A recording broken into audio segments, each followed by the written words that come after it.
حبیب کبریا تم ہو۔ اعوذ باللہ من الشیطان الرجیم، بسم اللہ الرحمن الرحیم۔ قد افلح من تزکا وذکر اسم ربہ فصلی بل تؤثرون الحیاة الدنیا والآخرة خیر وابقى ان هذا لفی الصحف الاولى صحف ابراہیم وموسیٰ۔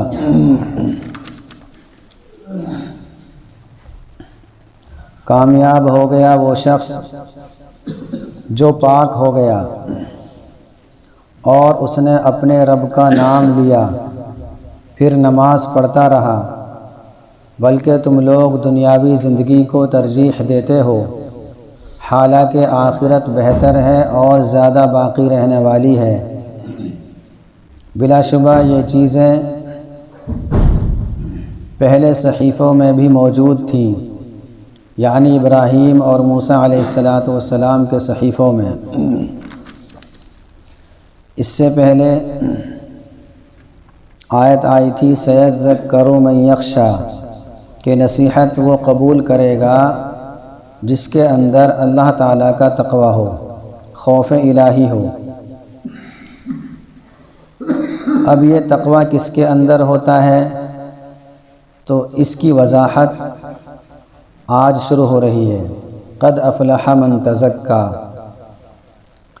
یا یوں بھی کہہ سکتے ہیں کہ اگر کوئی شخص یہ چاہتا ہے کہ میرے اندر تقوی آ جائے، خوف الہی آ جائے، تو اس کو کیا کیا کام کرنے پڑیں گے؟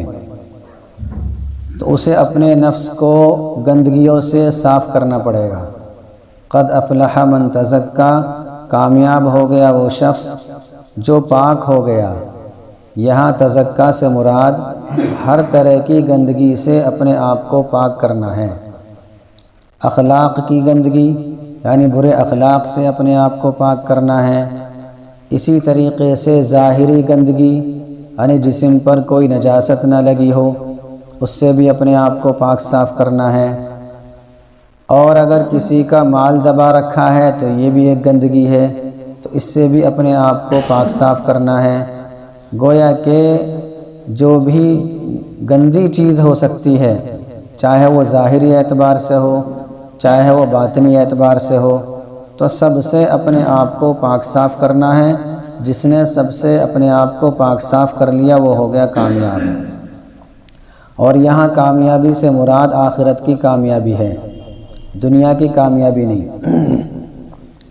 تو آخرت میں وہ شخص کامیاب ہو گیا جس نے اپنے آپ کو پاک صاف کر لیا۔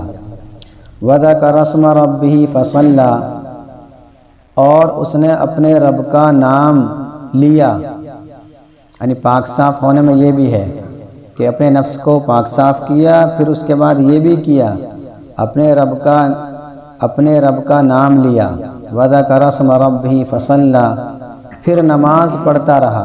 اس آیت کے اندر دو چیزیں بتائی ہیں، ایک تو اپنے رب کا نام لیا۔ جو مشائخ ذکر بتاتے ہیں اللہ اللہ، یہ اسی آیت سے ثابت ہے، چونکہ اس کے اندر یہی کہا گیا ہے کہ اپنے رب کا نام لیا، یعنی اللہ کو پکارا۔ تو جو مشائخ تسبیح بتاتے ہیں کہ ایک تسبیح اللہ اللہ کی کہتے رہو، تو اس کا ثبوت کہاں سے ہے؟ اس کا ثبوت قرآن کریم سے ہی ہے۔ بعض لوگ یوں کہتے ہیں کہ اس کا کہیں سے ثبوت نہیں، تو قرآن کریم سے اس کا ثبوت ہے۔ فصلی، اور پھر وہ نماز پڑھتا رہا۔ تو یہ تین کام کرنے پڑیں گے، ایک تو اپنے نفس کو پاک صاف کرنا ہے، اور اللہ کا ذکر کرنا ہے، اور نماز کی پابندی کرنی ہے، تب جا کر انسان کامیاب ہوگا۔ گویا کہ آخرت کی کامیابی کے لیے تین چیزیں ضروری ہیں: تزکیہ نفس، نفس کو پاک صاف کرنا ہر طرح کی گندگی سے، اور اللہ کا ذکر کرنا، اور نماز کو قائم کرنا۔ بل تؤثرون الحیات الدنیا، چونکہ قرآن کریم کے جو منکرین تھے، قرآن کریم کا انکار کرنے والے، نبی کریم صلی اللہ علیہ وسلم کے زمانے میں جو مشرکین مکہ تھے اور جو ایمان لانے والے نہیں تھے، وہ قرآن کریم کو سن کر انکار کرتے تھے۔ تو ہونا تو یہ چاہیے کہ اتنی ساری باتیں بتا دی کہ کامیاب کون ہوگا، ناکام کون ہوگا، تو ہونا تو یہ چاہیے تھا کہ قرآن کریم کو سن کر ایمان لے آتے۔ لیکن اے منکرو، تم لوگ قرآن کریم سن کر ایمان نہیں لاتے۔ کیوں نہیں لاتے؟ چونکہ تم لوگوں نے دنیاوی زندگی کو آخرت پر ترجیح دے رکھی ہے، دنیا کو مقدم رکھتے ہو اور آخرت کو پیچھے کر دیتے ہو۔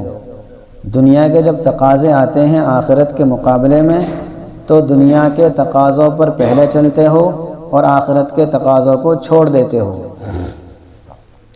اصل وجہ اس کی یہ ہے کہ دنیا ہے نقد اور دنیا ہے سامنے۔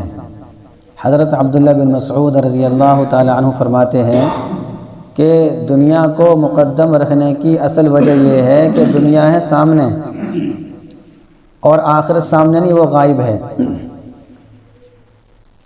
اور دنیا نقد ہے اور آخرت ادھار ہے۔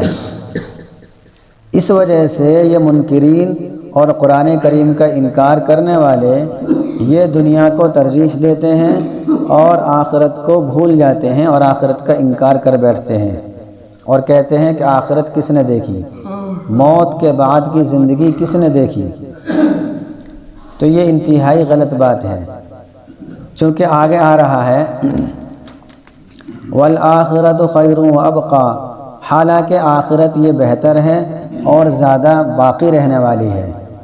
دنیا کے بارے میں کہیں نہیں بتایا کہ دنیا بہتر ہے، بلکہ دنیا کے بارے میں تو یہ بتایا کہ دنیا ایک مچھر کے پر کے برابر بھی نہیں ہے۔ اگر مچھر کے پر کے برابر بھی دنیا کی حیثیت اور دنیا کی وقعت اللہ کی نظر میں ہوتی تو اللہ تعالیٰ غیروں کو ایک گھونٹ پانی بھی نہیں پلاتا۔ تو دنیا بہتر نہیں ہے، آخرت بہتر ہے۔ تو اب اگر اور آخرت باقی رہنے والی بھی ہے، دنیا باقی رہنے والی نہیں ہے۔ اس کی مثال بہت آسان سی، کسی ایک شخص کو اختیار دیا کہ ایک بہت بڑا محل ہے، عالیشان کوٹھی ہے، اور ایک اس کے برابر میں ایک کچا پکا مکان ہے۔ کسی سے کہا کہ جناب اس کوٹھی کو اختیار کر لو یا اس کچے پکے مکان کو، اگر تم کوٹھی میں رہو گے تو 1 مہینے کے بعد تمہیں خالی کرنی پڑے گی، اور اگر تم اس مکان میں رہنا چاہتے ہو تو یہ تمہارا ہی ہو گیا۔ کون سا عقل مند ہے جو کوٹھی میں رہنا پسند کرے گا؟ وہ کچے پکے مکان کو ترجیح دے لے گا، چونکہ وہ اس کی ملکیت ہو جائے گی، وہ اس کا مالک بن جائے گا۔ یہاں ایسا نہیں ہے، یہاں تو آخرت بہتر ہی ہے۔ اگر مان لیں تھوڑی دیر کے لیے کہ اگر آخرت بہتر بھی نہ ہو، یعنی کچے مکان کی طرح ہو لیکن دائمی ہو، ہمیشہ کے لیے ہو، تو پھر بھی آخرت کو ترجیح دینی چاہیے تھی۔ یہاں تو آخرت بہتر ہے۔ ان ھذا لفی الصحف الاولی، اور یہ باتیں جو اس صورت کے اندر بتائی گئی ہیں یہ کوئی نئی باتیں نہیں ہیں، چونکہ اس وقت کے جو کفار تھے وہ ابراہیم علیہ السلام کو اچھا مانتے تھے اور خیال کرتے تھے کہ ہم حضرت ابراہیم علیہ السلام کی پیروی کرتے ہیں، اور جو اس وقت کے اہل کتاب تھے، یہودی تھے، وہ حضرت موسیٰ علیہ السلام کو مانتے تھے۔ تو آیت کے آخری ٹکڑے میں بتا دیا کہ ان 2 آیتوں میں بتا دیا کہ یہ جو باتیں ہیں اور یہ جو مضامین ہیں جو اس صورت کے اندر بیان کیے گئے ہیں، یہ مضمون کوئی نیا نہیں ہے، بلکہ یہ مضمون تو پہلے صحیفوں میں بھی تھا۔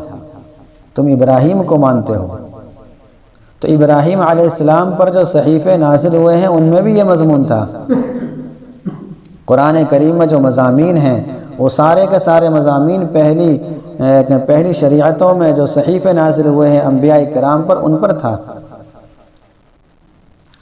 اور موسیٰ علیہ السلام پر بھی یہ مضمون نازل ہوا تھا، ان کو بھی صحیفے دیے گئے تھے، تورات سے پہلے حضرت موسیٰ علیہ السلام کو تقریباً 10 صحیفے دیے گئے تھے، ان صحیفوں میں بھی یہ مضمون تھا، خود تورات میں بھی یہ مضمون تھا۔ تو جس کو تم مانتے ہو، تمہارا دعویٰ ہے کہ ہم موسیٰ علیہ السلام کی پیروی کرنے والے ہیں، اور تمہارا دعویٰ ہے کہ ہم ابراہیم علیہ السلام کو مانتے ہیں، تو ان کے صحیفوں میں بھی تو یہ مضمون تھا۔ اگر تم ان کو مانتے ہو تو قرآن کریم کو بھی مانو، اور جب قرآن کریم کو مان لو گے تو نبی کو ضرور مانو گے۔ ایسا نہیں ہو سکتا کہ کوئی نبی کو تو نہ مانے اور اس کا دعویٰ یہ ہو کہ میں پہلے نبیوں کو مانتا ہوں، چونکہ کسی بھی نبی کی تکذیب اور کسی بھی نبی کو جھٹلانا یہ گویا کہ سارے نبیوں کو جھٹلانا ہے۔ اللہ تعالی ہم سب کو ان تمام باتوں پر عمل کرنے کی توفیق نصیب فرمائے۔ حبیب کبریہ تم